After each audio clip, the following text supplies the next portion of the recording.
Yo guys and welcome to the video. Hari ni ada benda yang aku nak tunjukkan dekat korang, a bit special sebab tak pernah nampak lagi orang lain pakai and baru je launch actually. Sebelum ni aku dah dapat lama dah. That is Pixel 6a, finally ada dekat tangan aku and ada dekat Malaysia ni. Bukan dekat luar negara dekat Malaysia. And benda ni actually tak dijual lagi dekat luar negara. So kita yang first dapat dulu. Jadi ada benda yang aku nak bagi tahu dekat korang, Google ubah dekat dalam generasi kali ni ataupun A series specifically untuk harga yang mampu milik ataupun murah sikit lah kan. Aku nak tahu apa pendapat korang dengan jenama A ni untuk Google Pixel. Alright. So without wasting any more time, kita akan terus unboxing terus. Alright, ini dia Google Pixel 6a. Actually ada 3 pilihan warna. Warna, tak silap aku, warna hijau, lepas tu warna hitam and then warna putih sikit. Tapi kalau kau perasan, dia punya kotak ni actually sama je macam series flagship dia orang. So tak ada perubahan sangat pun, cuma ada nama je Pixel 6a. Kalau tutup A tu akan nampak macam Google Pixel 6 je kan. So orang pun still akan percaya sebenarnya. So buka je kau akan terus nampak Google Pixel 6a warna hitam macam ni. And it's kind of pretty. Kalau boleh aku tak nak warna hitam, tapi disebabkan dia ada macam like two-tone punya colour, okay je untuk aku guna. So kita letak dekat tepi dulu. Lepas tu kita tengok dekat dalam kotak ni apa ada. Macam biasa akan ada USB Type-C kepada USB Type-C and adapter dia daripada USB-A kepada USB-C. Lepas tu kau akan nampak benda ni actually kertas je yang dibalut dengan kotak ni and SIM eject tools yang biasanya kau akan guna untuk tukar SIM card lah. Lepas tu kita akan terus pergi dekat Google Pixel 6a. Macam biasa dia akan ada pull tab macam ni, tarik je macam tu and kau boleh on kan je Google Pixel 6. So dekat sini kau akan nampak ni adalah finishing and dia punya overall looks. It look pretty lah bagi aku. Normal ataupun tak ada beza sangat pun sebenarnya dengan Google Pixel 6 and 6 Pro. Benda yang kau akan nampak beza sikit je daripada Google Pixel 6 adalah dia punya camera cutout. Dekat sini kau akan nampak yang camera bar dia tu ada bulatan kecil sikit dekat dalam dia untuk indicate ada dua kamera, that is ultra wide dan juga wide biasa untuk kamera Google Pixel 6a kali ni. And ada benda yang kau perlu tahu juga, dia punya sensor sebenarnya 12 megapiksel je. Dua-dua actually guna 12 megapiksel. Satu wide dan satu ultra wide. Dan dua-dua kamera juga boleh mampu rakam 4K 30fps and 60fps. So rasanya tak ada masalah sangat dekat sini. Aku bandingkan juga dengan Google Pixel 6 Pro yang aku ada sekarang ni untuk buat comparison. Dekat sini kau boleh nampak yang Pixel 6a tak besar mana pun. And jauh beza dengan Google Pixel 6 Pro. Lepas tu dia punya tebal. Lepas tu kau boleh nampak juga dia punya camera bar tu, Google Pixel 6 Pro memang akan lagi tebal.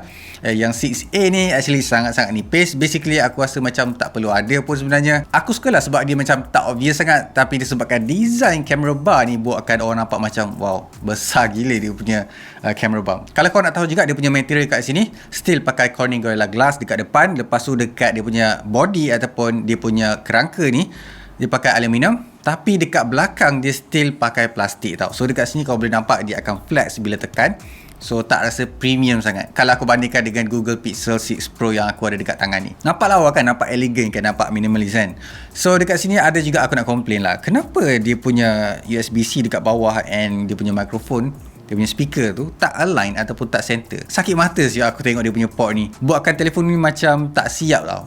So ni dia Google Pixel 6a finally ada dekat tangan aku untuk buat full review untuk korang. Ada benda yang kau perlu tahu juga dari sini. Kita tengok dekat bahagian depan pula, that is dia punya screen 6.1 inches. Benda yang agak tak normal adalah dia punya FPS ataupun Hertz. Dekat sini dia tak support sampai 90Hz ataupun 120Hz. Dia just normal 60Hz je. Ya. Kalau kau kena siri A tu memang tak akan ada high refresh rate dekat sini.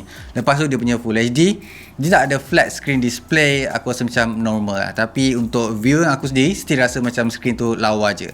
Akan nampak beza dekat tepi ni. And dia punya signature untuk Google Pixel 6 series ni, dia punya screen is actually agak petak. Boleh nampak je, nampak macam a bit tak lawa lah bagi aku. And nampak macam wow, that's not very expensive phone. Straight on, aku boleh kata macam tu. Tapi macam biasa, benda bagus dekat sini, dia still pakai OLED screen. So dia bukan pakai IPS LCD.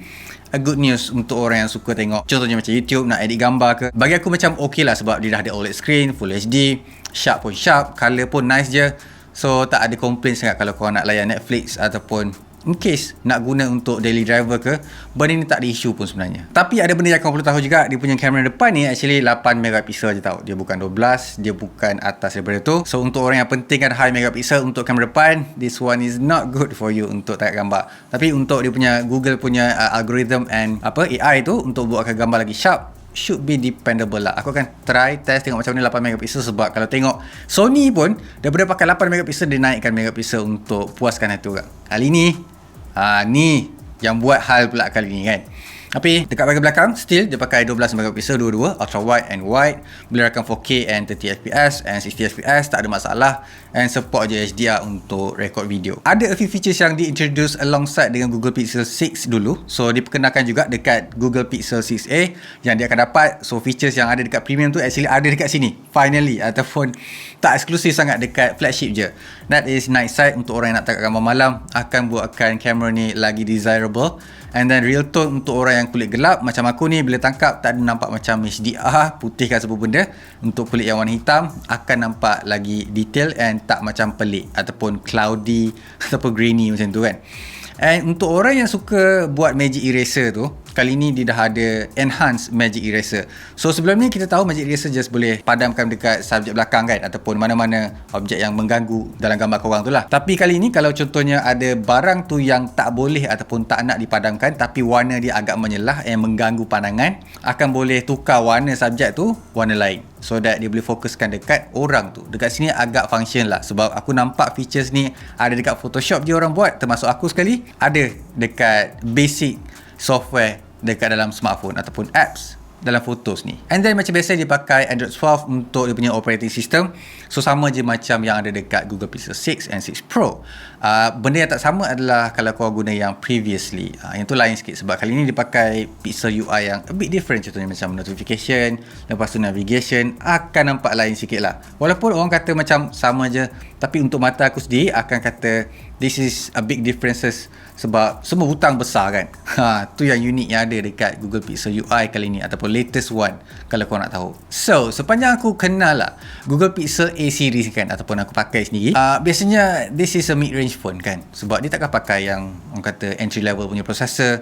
So dia akan pakai yang Snapdragon, contohnya macam 5 series ataupun 7 series tu, and orang tak berapa nak prefer sangat, sebab kita tahu yang Google ni untuk A series dia bukan fokuskan terhadap performance, dia lebih fokuskan kepada experience, dia lebih fokuskan kepada tangkap gambar ataupun hasil gambar sendiri. Tapi dekat sini is a bit different, sebab dia still pakai Google Tensor yang ada dekat Pixel 6 and 6 Pro. Still akan dapat stereo speaker atas dan bawah. So untuk orang yang suka tengok movie, pasang lagu kuat-kuat tu, tak ada masalah dekat sini. Tak ada rasa lagi, tak ada rasa macam a bit downgrade ke apa ke. Benda yang Google dah address kali ni, yang ada isu dekat Pixel 6 Pro, that is dia punya fingerprint scanner.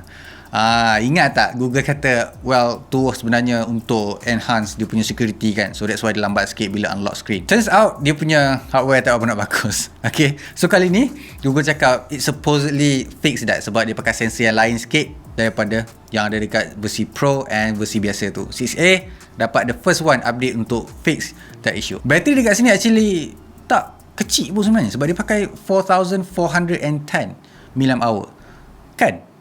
Kenapa dia tak macam kecil sikit kan? Bukan sepatutnya dia lagi kecil ke? It's quite big actually bila 4400 macam tu. And dia boleh support sampai 18 watt je dia punya fast charging. I would not call that 18 watt fast charging Google. So nanti aku akan review lagi macam mana dia punya performance charging. And kita tahu walaupun bateri besar, tak semestinya boleh tahan lama dengan latest Android 12 ni. Sebab korang tahu sendiri, Pixel 6 Pro walaupun bateri besar 5000 macam tu, still tak boleh nak tahan lama. Aku dah buat test dengan korang itu kan. Macam mana. Lepas tu macam biasa, dia still ada IP rating untuk orang yang naik motor ke, guna masa tengah hujan ke, tak ada masalah. Apa yang aku nak ketengahkan juga dekat sini adalah ada sebab, ada baiknya Google pakai Tensor dekat sini walaupun harga dia tak mahal sangat. That is punya processing still internally, tak perlu nak pergi dekat cloud. So contohnya macam dictation, buat translate, live translate tu still akan laju dekat sini tau. So dia tak macam yang pakai Snapdragon hari tu. Yang pakai Tensor is the first one untuk dapat in-house ataupun proses all that thing dalam smartphone je, tak upload ke cloud. So that's a good thing pasal telefon ni. Apa yang Google ubah sebenarnya dalam Google Pixel 6a, kalau korang nak tahu? Kalau korang kenal dengan series-series Google Pixel A series kan, Mesti kau tahu dia adalah sebuah telefon fokuskan kepada fotografi and software. Betul tak? Tak ada lag dekat situ kan daripada dia punya flagship kan. Tapi dekat sini, kalau korang perasan dekat Google Pixel 6a ni, dia dah start ubah dah. Contohnya, apa yang aku maksudkan dekat sini adalah dia punya kamera. Dekat abang-abang dia pakai high megapixel kan, 6 and 6 Pro. Tapi dekat sini dia pakai 12 megapixel je. Yang mana dulu dia kata dia fokuskan kamera, tapi kali ni dia dah tak dah. Dia dah bagi yang cikai-cikai dah dekat sini. Lepas tu dia dah start fokuskan dekat dia punya processor. So adakah Google kali ni shift that philosophy, that style of promoting dia punya Google Pixel 6a, ataupun ni adalah vision baru Google Pixel 6a kepada kita sendiri ataupun pengguna dia? Apa pendapat korang? Telefon ni actually aku beli harga dia dalam RM2,200. Kalau kau nak beli, aku tak boleh nak tinggalkan link sebab benda ni is a bit private. Okay, macam biasa guys, leave a like and subscribe so someone keep smiling, and I'll see you guys on my next video. Bye.